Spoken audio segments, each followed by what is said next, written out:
All righty. Good morning, everybody. I am. I am in Wyoming this morning.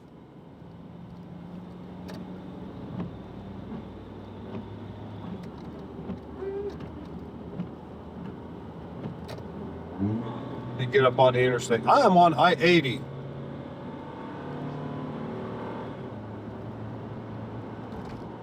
I just finished putting a little bit of fuel in the vehicle. Now we're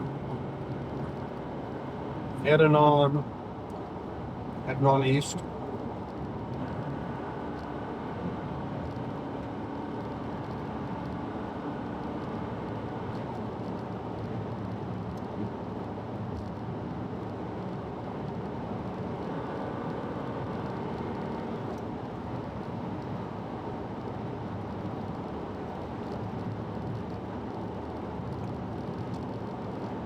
We are entering Rawlins, Wyoming. I'm not going to get off the interstate. I'm going to head on through. I have no business here today.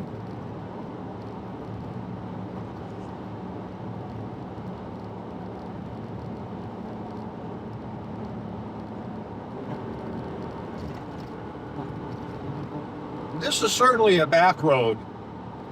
It's a back road of Colorado because it's, no, not quite in Colorado, but it's a main road in Wyoming. Kind of like how Highway 40 is a back road of Wyoming for people in Wyoming.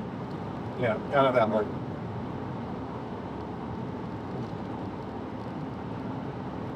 But I thought I'd run the camera just for a little while up here so you can sort of get the feel. If you haven't seen I-80 this time of year,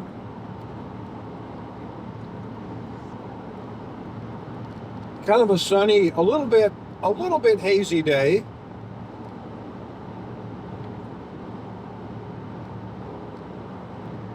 I would show you Rawlins, but in that for another time. Rawlins is a pretty cool little town.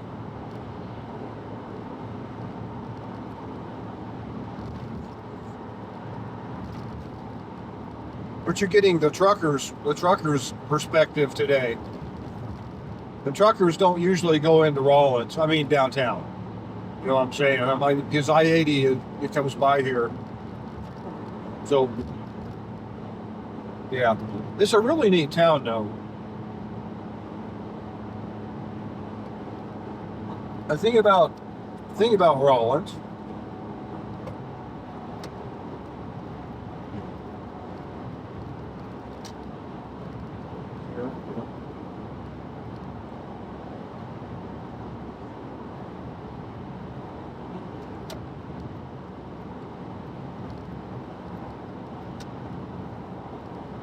I don't know what the speed limit is now, so I'm scared. I'm scared. You go speed limit. I don't know what the speed limit is.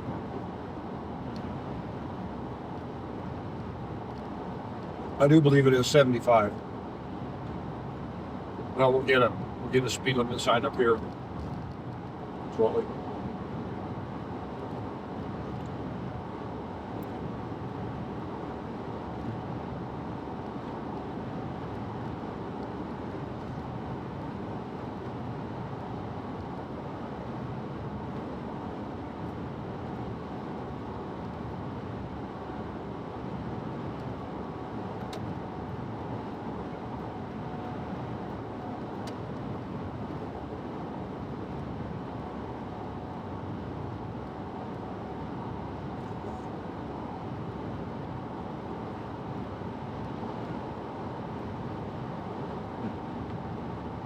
I think the speed limit is 75 here.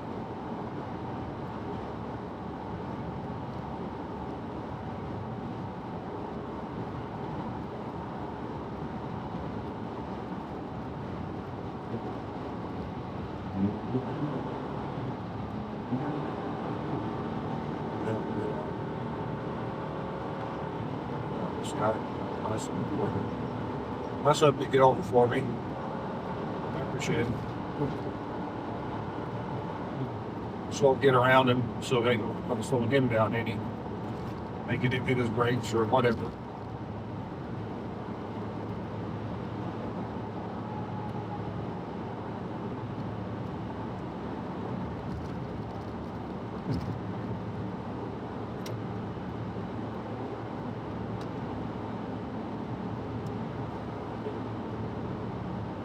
I'm pretty sure the speed limit is 75. So we'll do that. And if you can see the highway like I'm looking at it, you can see where the tires are. There are like three lines of dots back there. And they're on the driver's and the passenger side. I think that there are magnets installed under that roadway. It could still be here for as far as I know. Probably not. I don't know.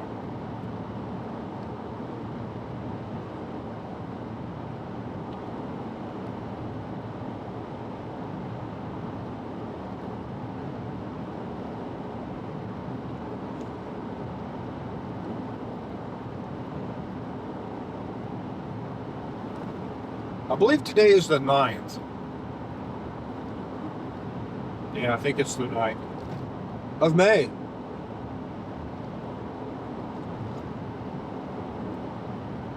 We are more out of the snow than we are in it now, finally. The water's running really high in Colorado. I mean, we're serious meltdown. It's running much higher than it should be.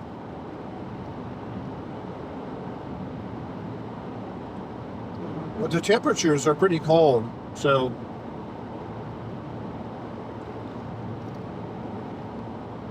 it's an interesting year so far.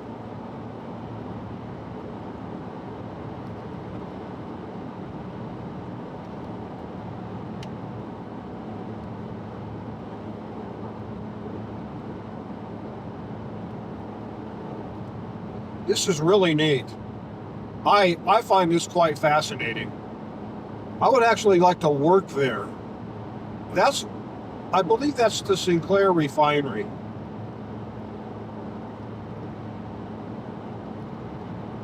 I believe that oil products are made there. It's a refinery. And maybe the gas that I'm running in this car right now was produced there, or some part of it. I don't really know that much about it. But that is Sinclair, Wyoming.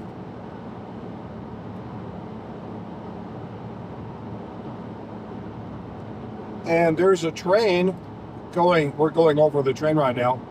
It appears to be probably hauling chemicals of some kind, or it could be diesel. UTLX. I don't reckon. Well, I wouldn't know that anyway.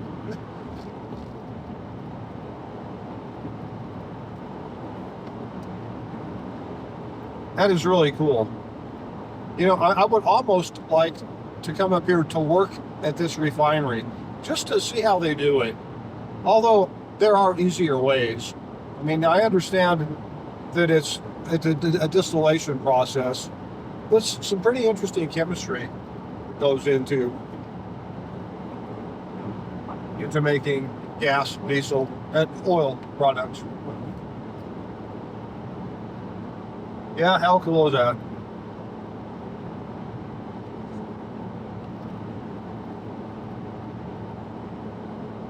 More than likely, the oil that this refinery deals with, if it's a refinery, I'm pretty sure it is, comes from the ground around here and in Colorado.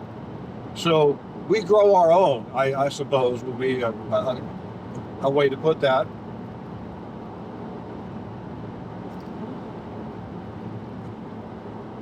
I've never been to this place.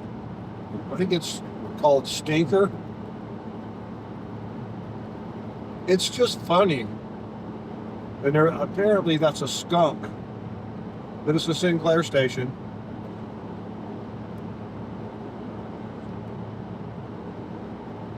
and I've never had a stinker sandwich. One of these days I'll stop in.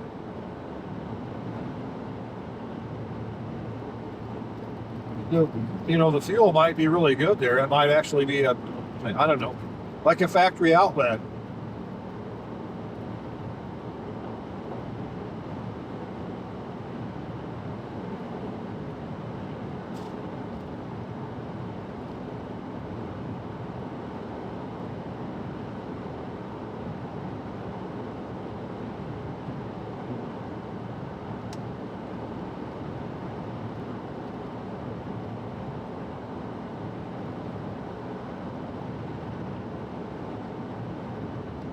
Wyoming, at least this part of Wyoming, it's an interesting drive, but it's big. It's big country.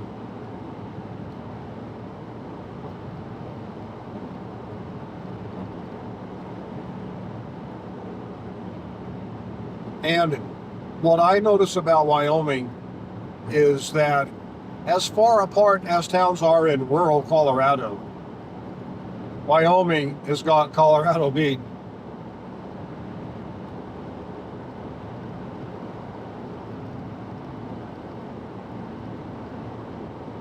For instance, for me to get to Laramie, which is the next big town, I believe it's about 90 miles, maybe 80.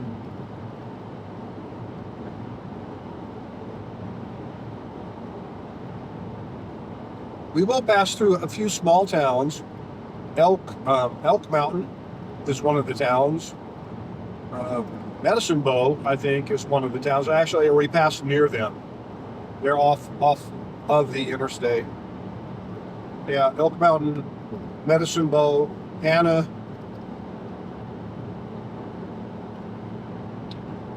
I'm sure there are a couple more that I've forgotten or don't have in my memory.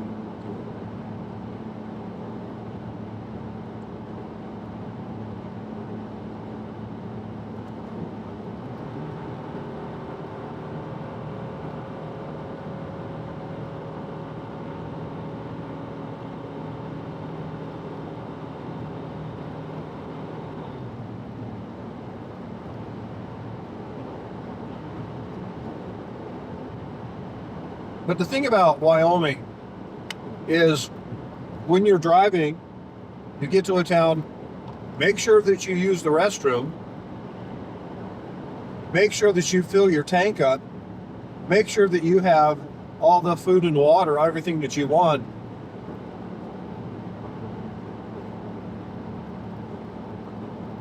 Because you might be riding over an hour or two before you get to the next place where you can get anything or use the bathroom or whatever. And it seems like probably a pretty good idea. When you're in Wyoming and you're driving, the speed limits are pretty high, and that's nice. Where the speed limit is 75 here. It may go up to 80 for a while. But just get the mindset to relax and enjoy the drive. It's going to be a long drive. But it's very pleasant scenery. Very interesting. And even though I'm driving and I don't want to lose my focus on driving, certainly I'm looking at all this scenery and wondering how in the heck it was all put together.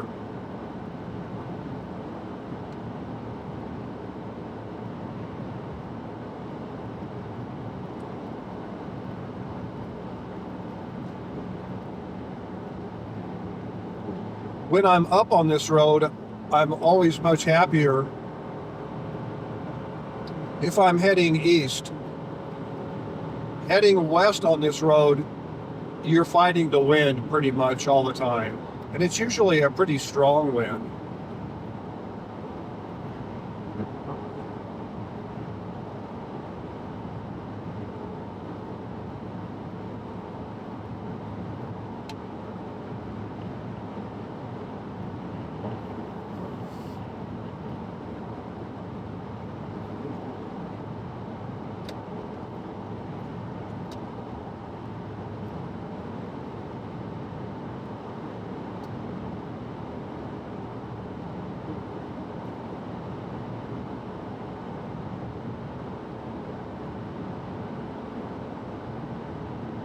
It really is just really big, big, beautiful country out here.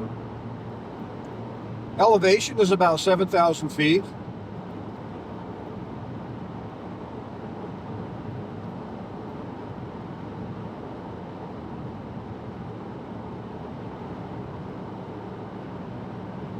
Would be something like, what, 2,200 meters or something like that.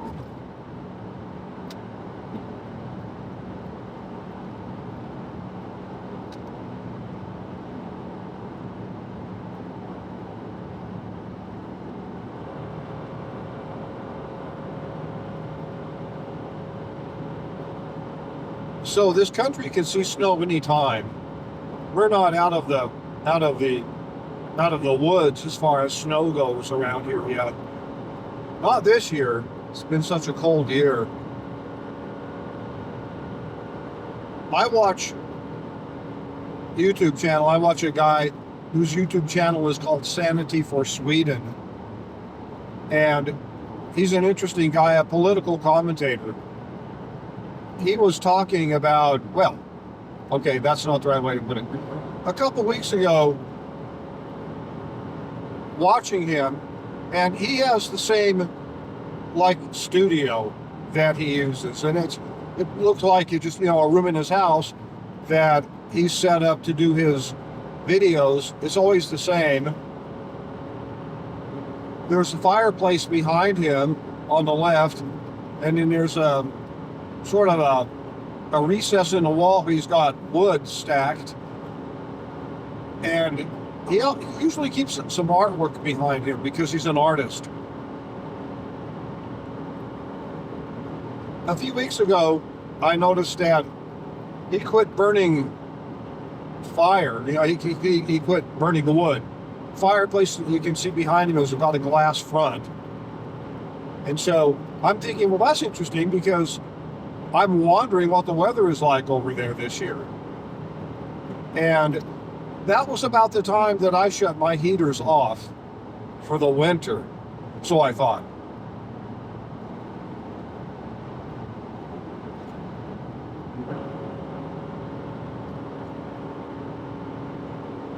This weekend, when he did his video, he had his fireplace going and he commented on it. He said he'd shut it down like I'd seen, and he didn't think that he would be using it again, but it got so cold that water was freezing outside. So anyway, he was running his heater again, running his fireplace.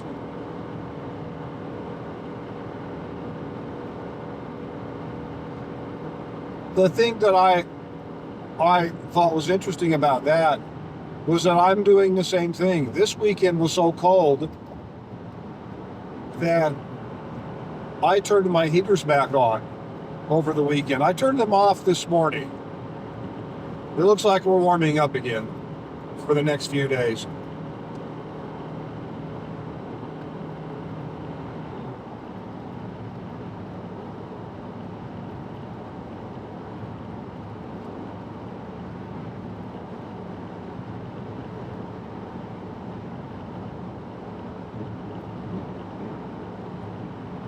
And you know my opinion, more than likely, about the global warming scam. Yes, that's what I think about it. I am quite a believer that weather is cyclical,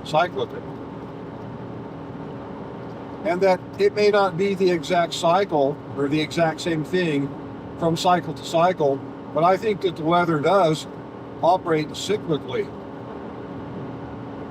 Now, on a bigger front, whatever the sun does seems to have a pretty direct and profound reaction to our climate here. And that is really something that the climate scientists used to understand. But climate, okay, let me change that.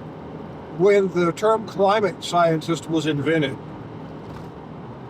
the people that became climate scientists forsook science, and they're basically climate politicians. They're not scientists.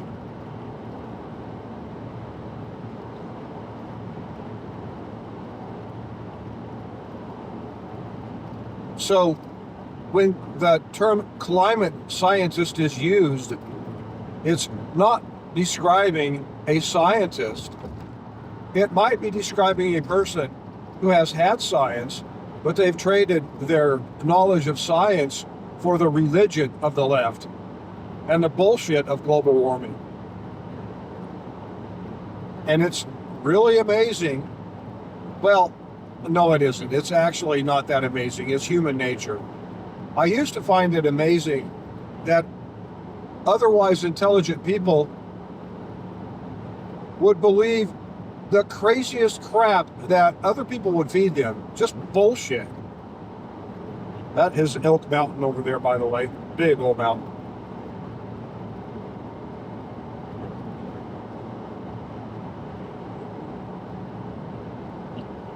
But I've come to understand that belief is more important than fact for our brains, apparently. And the propagandists understand this, and they don't give a crap about facts. I mean, for them and for their disciples, facts are unimportant.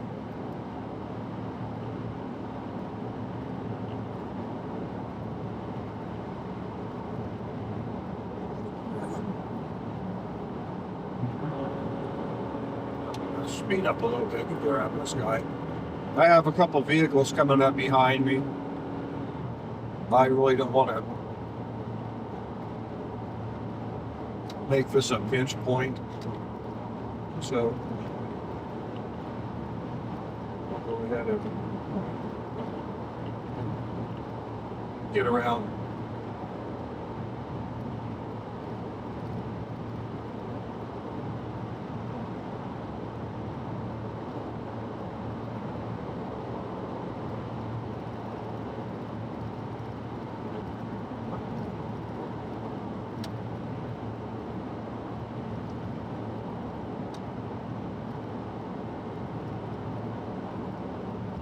This year is certainly a very inconvenient truth, as I have heard that phrase being used in reference to climate for those people.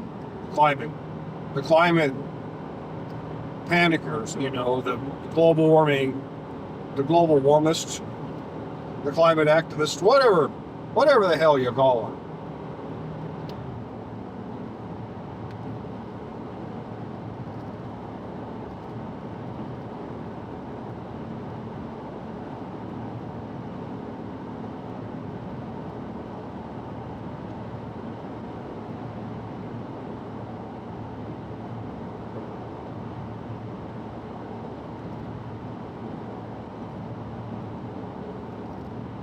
We had, I believe it was 40 below this year. It might have been a little bit more than that in Craig. Yeah, which is not the coldest that I've seen it. But we had some pretty cold temperatures in Craig.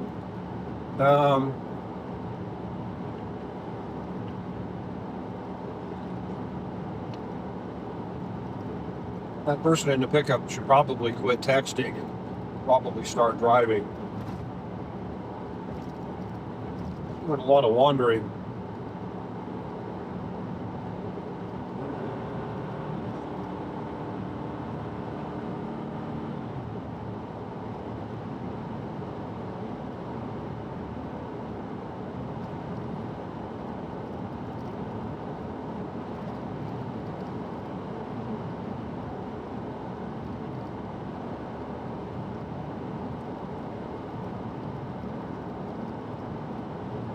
And here it is. We're not quite halfway into May yet, but look at all the snow that we still have here. We typically do have snow on the higher mountains into June and July, and there are some mountains that have glaciers on them in Colorado. So that's not all that unusual to see.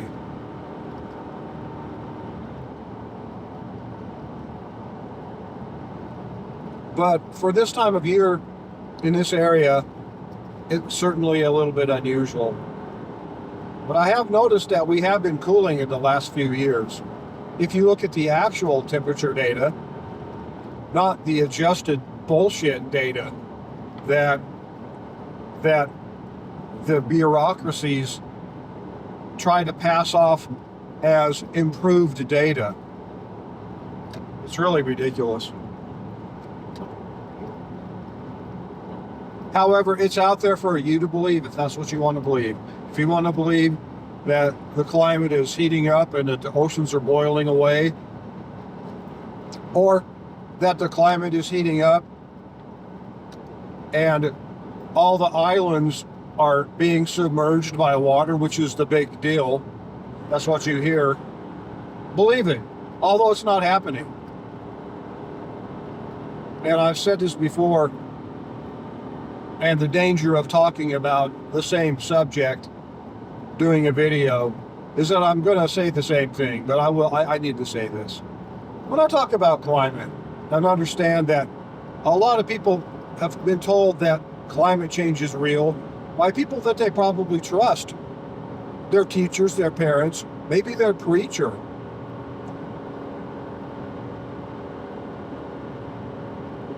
But buyer beware. Beware.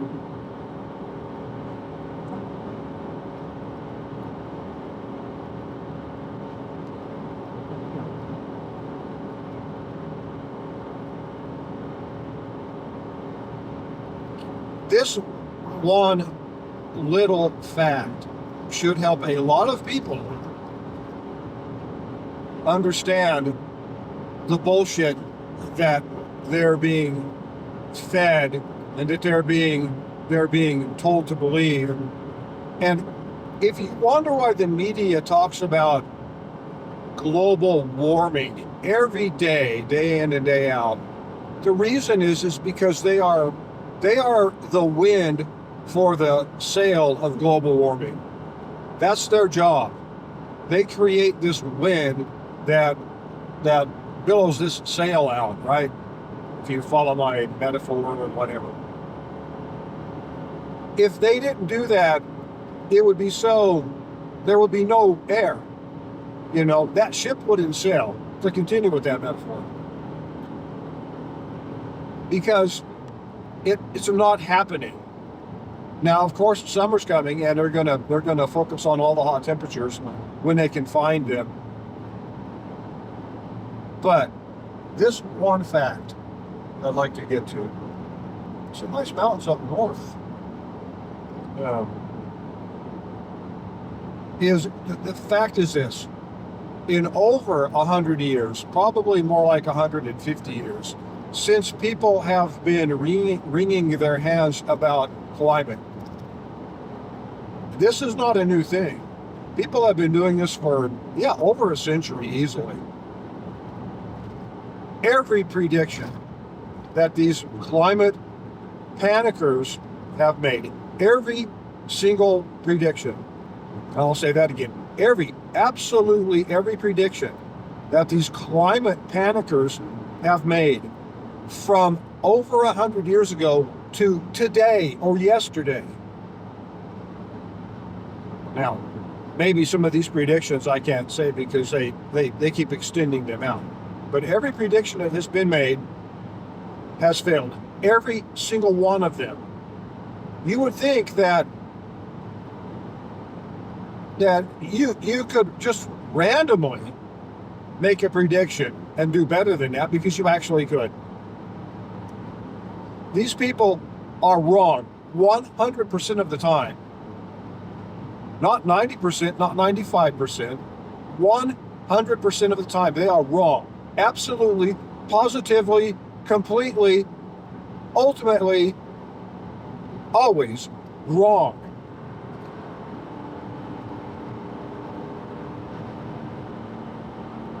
New York is not submerged by water. The water level in New York has been rising at the same rate, a tiny, tiny little bit, for the last 300 or 400 years. It probably has more to do, Actually, the water level in Scandinavia, and I think maybe it's Sweden or maybe it's Finland, the water level there is going down. What you're seeing is you're seeing the earth move. You're not seeing the water level changing, but the water level does change. But it's not changing big change, you know what I'm saying? The Maldives, which are islands that are barely sticking out of the ocean, were supposed to have been submerged, I think 30 or 40 years ago, a long time ago. They were going to be submerged, and the Maldives are doing fine today. You can actually look and see. They're doing just as well as they were 100 years ago. They are doing just as well as they were when the idiot that made the prediction that they were going to be submerged made that prediction. They were doing well then, they're doing good today. There haven't been gigantic droughts. There haven't been huge increases in storms. There hasn't been any sort of cataclysmic change in the weather conduction patterns, which was another big fear. Oh no, the pattern's going to change.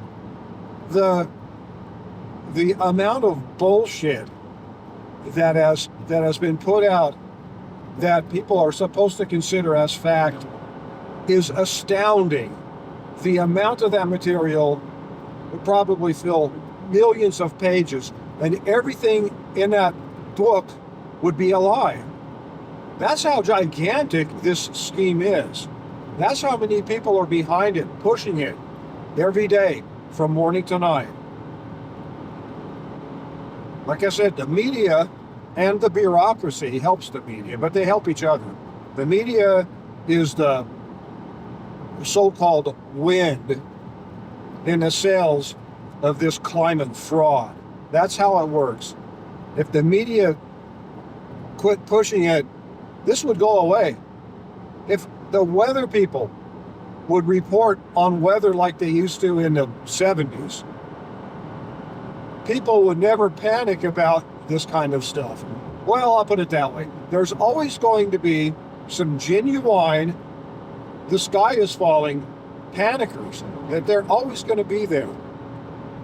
So what you need to understand, if you don't know about how this was going to come about, the evil globalists, the evil leftists realized what a golden opportunity they have with climate change. They realized how much power they could steal away from a society, willingly giving up the power to save the planet. If they were to claim the planet was doomed, like the idiot AOC, the useful idiot, that's, by the way, not an insult, that's an actual literal term that was coined by one of her idols. So she's probably proud to be a useful idiot. She made the prediction that the world was going to end in 12 years. I think that was 2 or 3 years ago. She made that prediction. And in 12 years, when the world hasn't ended by climate change, she'll extend it out like all the rest of them will do, like they've done for generations and they've done for over a century. Greta Thunberg was one of the latest of the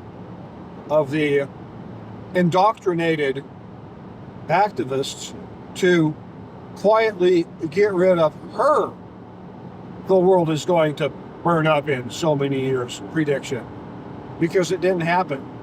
So she kind of got rid of it, like, okay, well, I'll try it again. These people,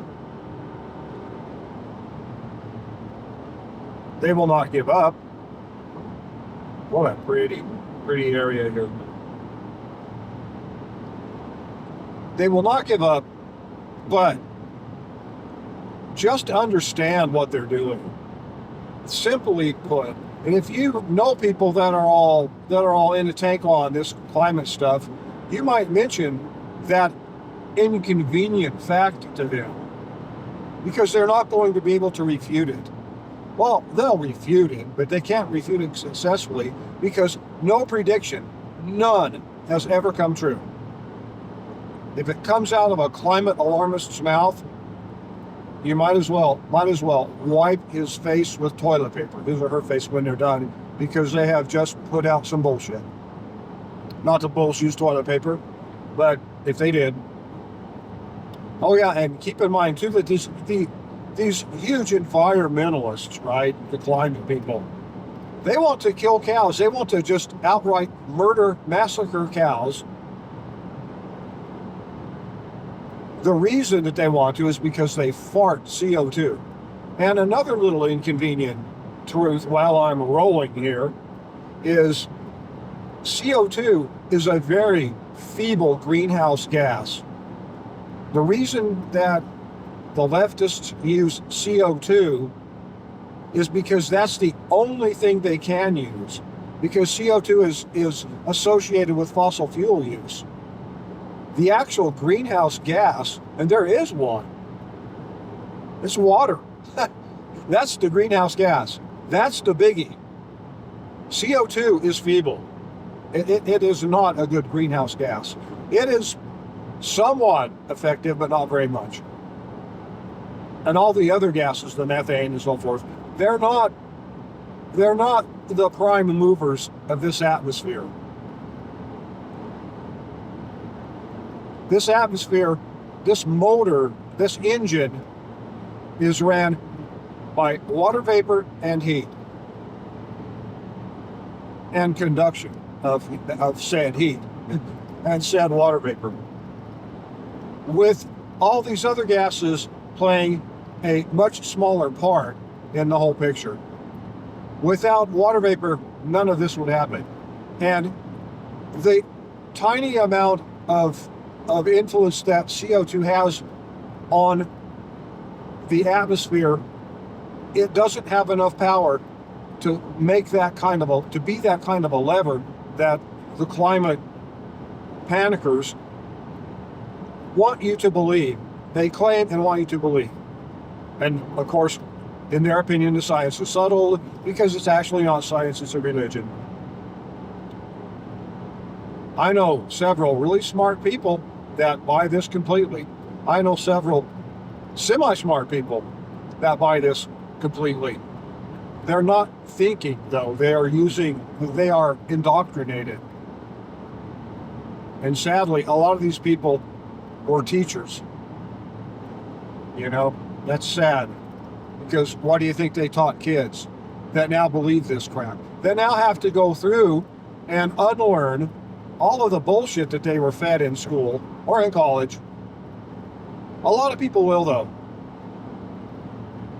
So that was a pretty good rant. It started out with Sinclair, Wyoming, that I guess I don't need to start it over again, but I'm proud of that one. I don't know that it will ever get anywhere. I don't know if this video will go anywhere, but we'll see.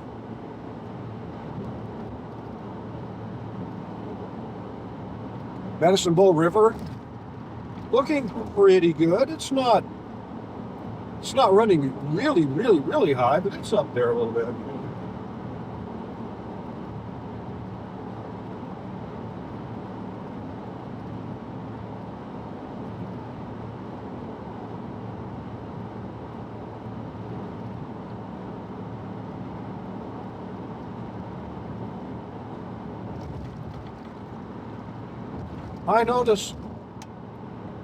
I listen to the videos that I post, and I listen to them so that I can see how bad my narration skills are. This is unscripted, so I try to improve my oratory skills. I don't know how well I do, because I certainly go back to the same few words that I use as pivot points, so being one of them. By the way, being another one, whatever. But I've noticed another thing about that.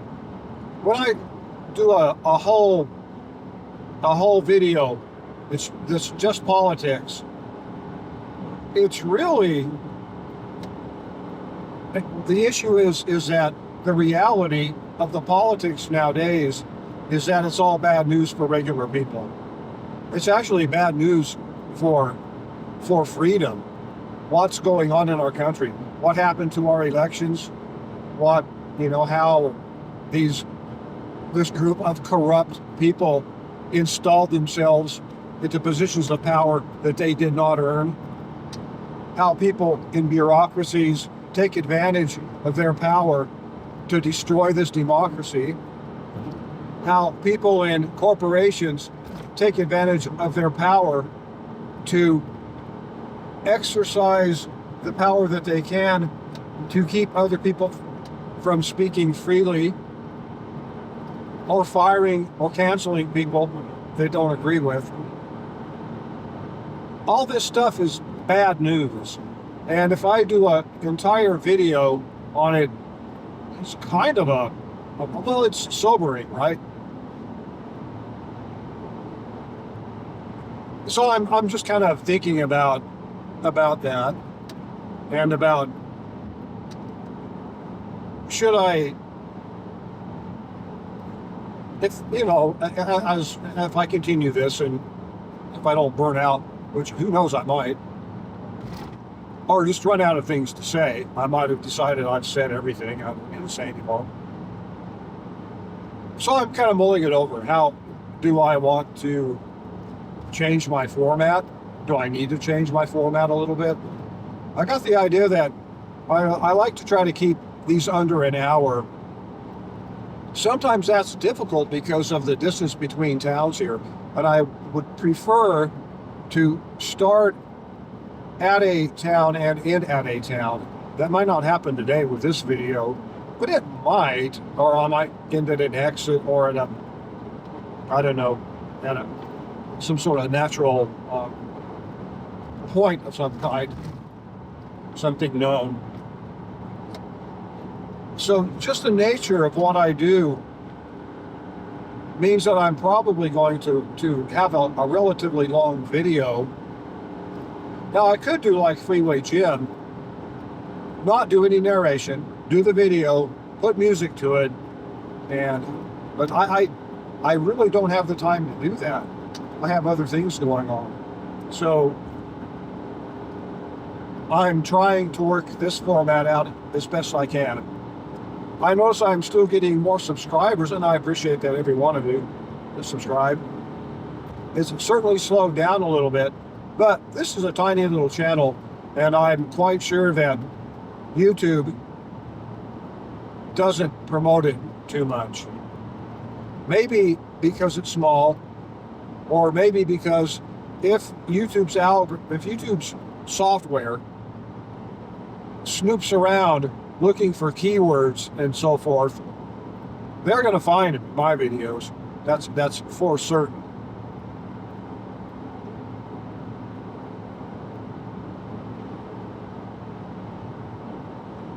So I just keep working this out, and I'll continue these videos, and we'll see how it goes, but we'll see how far I can take it. I kind of like to do it. But one of my thoughts was, when I was testing this idea out, was talking about philosophy, which is politics still, but somewhat separated from actual events.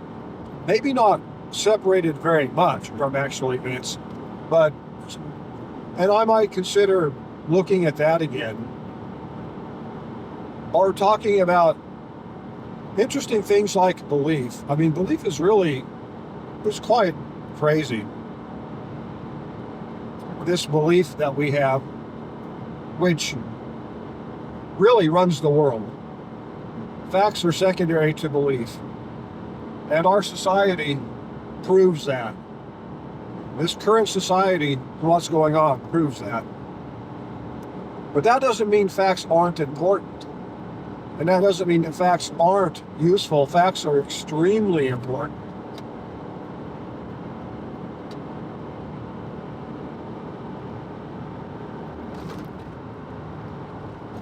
but it's certainly a matter of people looking for the truth objectively. You pretty much need to rely on facts, not belief. But there's a point at which we have no facts, and our belief is what we have left. And in my opinion, I feel like using logic and facts and very carefully looking at all of your beliefs and sort of putting them under the logic and fact microscope, if you can do that, try to, might help with your beliefs. That's my opinion because it works for me. But it's not that easy to describe.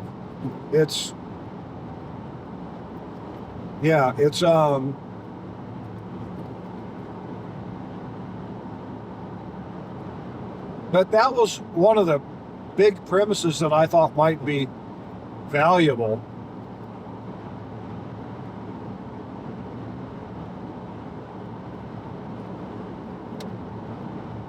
When I was thinking about doing this channel, and that way, it wouldn't be all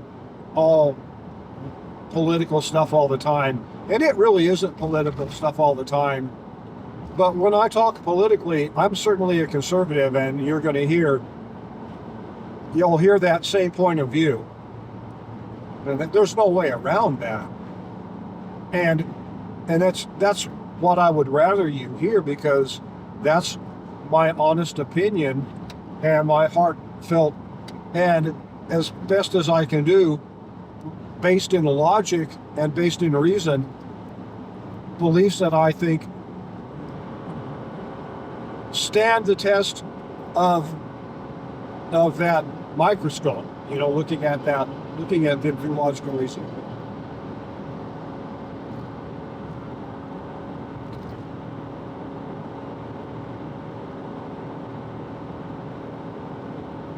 So trying to use the scientific method to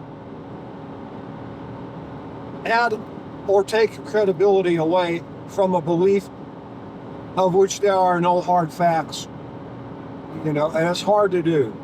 That's probably a good description of that would be the blind men and the elephant. And so maybe that's what I am trying to do and trying to describe, actually, is trying to describe how to be that. If you are in that situation, how to use the information that you can get to its fullest potential.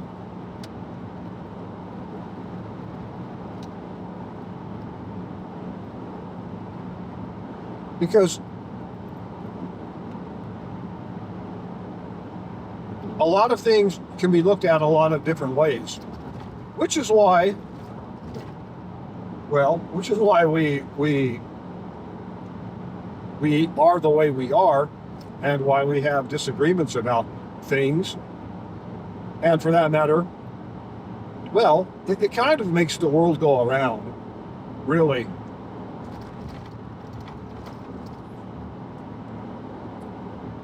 And I think about that too when it comes to freedom.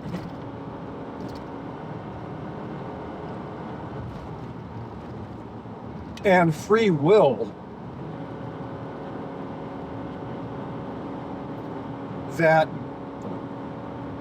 we have to have, as far as I can see, it seems like it's absolutely necessary to have what we have, which is, we do have some facts, but we have beliefs. There are things that we don't know. There are things that I don't think we will ever know, but we have the ability and the imagination to believe anything we want to believe. And so we have the ability to be wrong and to be right. But we also, what the heck is going on with that? At the same time, we also have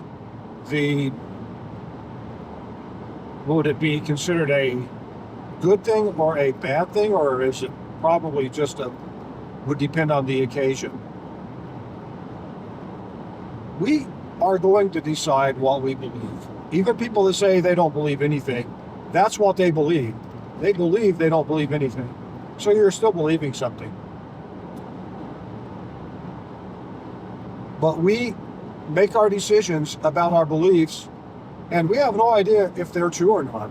We can only do our best to think these things through, and if we use a scientific way of looking at things, when we have better information about something that we have an opinion on or have a belief about, if the information is something that might change our belief, we have an obligation to look at that information and reevaluate our belief if we want to know the truth. And that's really the quest for truth, I suppose, is what it is. With the understanding that a lot of the things that in this lifetime we are going to believe, we'll never know for sure whether they're true or not. And I think that's intentional, because that gives us free will, well, basically with no strings attached, I guess. This is tough for me to describe, but I think the so far the best I've come up with, and I don't know how good that is that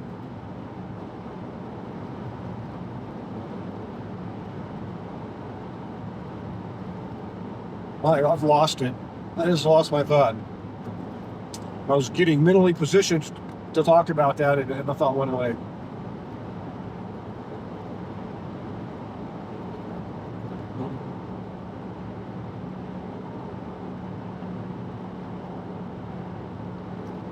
Okay, I got it.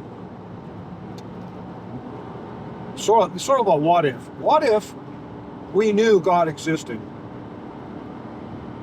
If we knew God existed, if every leftist out there knew God existed, and everyone on the right knew God existed, and everyone everywhere knew God existed, without a doubt, we know God exists. Just assume that. And we also know that, this is just another thing that we know, is that we need to please God or we will be destroyed by God. Now, I'm not saying that's how God works. I'm just saying that this is a what if. What if that were the case? We absolutely positively knew God existed, and we absolutely positively know if we don't please Him, we would be destroyed.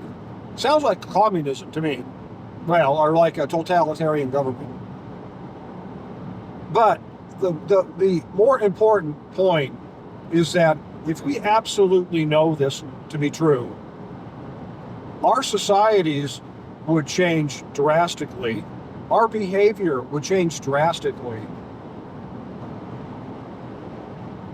And I get the feeling that just based on these couple of points, people would do whatever they thought would get them into God's favor, so God wouldn't destroy them. That would be your ultimate thing to do in this world, would be to get God's favor. And I think that it would be even more important than right from wrong, and maybe right and wrong wouldn't even exist, other than in the sense that if you don't please God, you'll be destroyed. That's the only right and wrong. So I think that it would disrupt society so massively that our society would not be what it is right now. And as much as I gripe about our society, here in the States, we have the ability to think whatever we want, to believe whatever we want. And that's an amazing ability, because who knows what could be out there. We have the ability to shape our lives, not based on trying to please God, but based on what we want to base it on. Whatever we want to base it on. If we're an evil leftist, that's what we do. We can base it on that. We have permission from God to do that, so to speak. I mean, if the idea is that everything's permissible but not everything is advisable, I believe that's a fact. Because factually, we can do everything that we could do. We can. But not everything is advisable, which means that some of the things that we do might hurt us, or we might get a really bad reaction from other people who don't want us to do the things that we want to do. That's why I come back to that a lot. I come back to that thought a lot. Everything is permissible, but not everything is advisable. I believe that's a fact. But if we knew God existed, if there was no uncertainty about it, I think that our society would be completely different than what it is. So the way that I see things is God, if God exists, and I believe God exists, I believe God makes no mistakes, by the way. So if my beliefs are correct, and my beliefs are not out of the ordinary for a Westerner, that God wants us to have the ability to think for ourselves. And God truly wants us to make our decision not based on the fear of God, but based on what we believe is right, like our own moral compass, apart from doing good so you can go to heaven or doing badly and going to hell. From any of that. That's what I think how our society is supposed to work. And looking at it in those terms, even through this, what we consider to be a bad thing, the leftists trying to take away our freedom, it doesn't change, in my belief anyway, it doesn't change the belief that we should do our best to figure out what we believe, and we should try to not be deceived. We should try to seek honesty as much as we can, and then live by that as best as we can. And whatever situation we find ourselves in is the situation that we find ourselves in, that it could be somewhat irrelevant, really, to the importance that we have made our decisions very sober and very thoughtful, and that we live our life that way. So it's very tough to talk about. I mean, it's very hard to put that out there. I hope that there's some good meaning in what I just said. I hope that makes sense.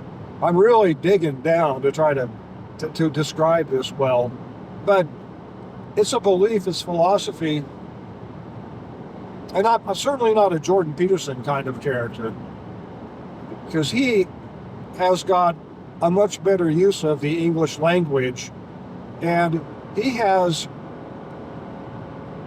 his vast library of material that he's read and been educated by to draw on to put a fine point on an idea. so that he can convey that idea to someone else. I'm not that at all.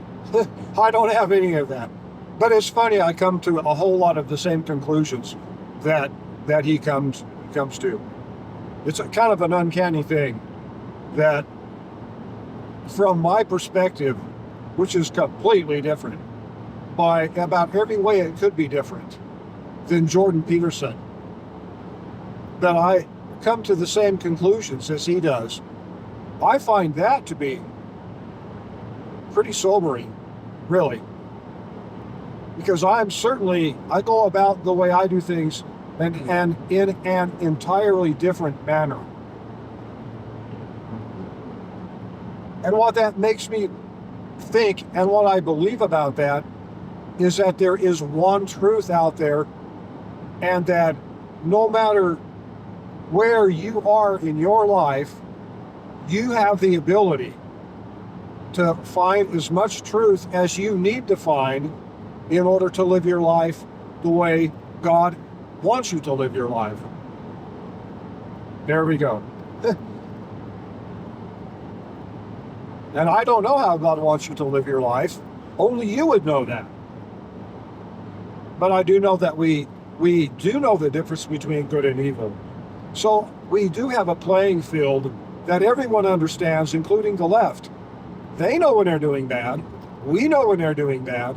They really know when we're doing bad.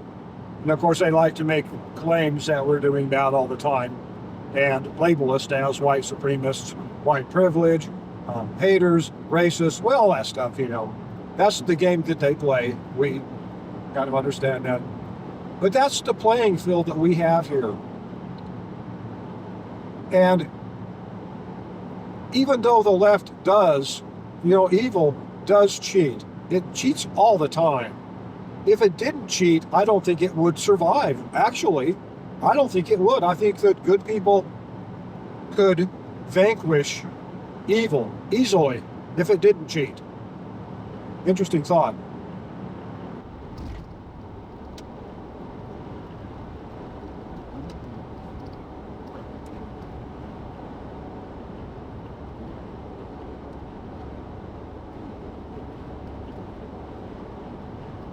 I'll probably just jump off here over in Laramie. So you know what? I'm gonna call this good. I hope it's right around an hour. It may be longer, but we'll see. That would be nice if I could keep it under an hour. I'll have to edit it if I use it. Anyway, if you're driving somewhere, drive safe. You're going somewhere. If you've stuck with me to the end of the video, that's pretty cool. And have a good one, and I'll see you next time. Take care.